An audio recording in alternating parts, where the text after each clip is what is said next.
Continua spedito il piano di vaccinazione nella provincia di Padova, dove attualmente si punta a coprire personale sanitario, soprattutto quello in forze nei reparti Covid, e ospiti di case di riposo. Entro il 19 gennaio l'ULSS 6 Euganea punta a sottoporre a vaccinazione tutte le 37 RSA della provincia. Si parla di circa 5.000 ospiti ed altrettanti operatori che per quella data saranno immunizzati. Un notevole aiuto nella lotta al virus, che proprio nelle case di riposo trova le sue vittime privilegiate. Nel frattempo continuano le vaccinazioni negli ospedali regionali. Allo IOV la campagna vaccinale è entrata nel vivo solo sabato mattina. 100 dipendenti sono stati vaccinati e la copertura completa dovrebbe avvenire entro la prossima settimana.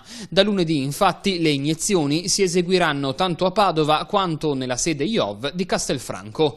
Sono 9.250 invece le dosi a disposizione del personale dell'azienda ospedaliera patavina. Dal 27 dicembre la media giornaliera è stata di 90 vaccinazioni al giorno, passata nelle ultime ore a 500. Ogni settimana l'ospedale riceverà un contingente di circa 1.300 dosi che saranno subito utilizzate per immunizzare medici e specializzandi. L'adesione al vaccino è totale. Tra i primi ad essere vaccinato, per ragioni anagrafiche, il microbiologo Andrea Crisanti, la cui iniezione è avvenuta in diretta Facebook.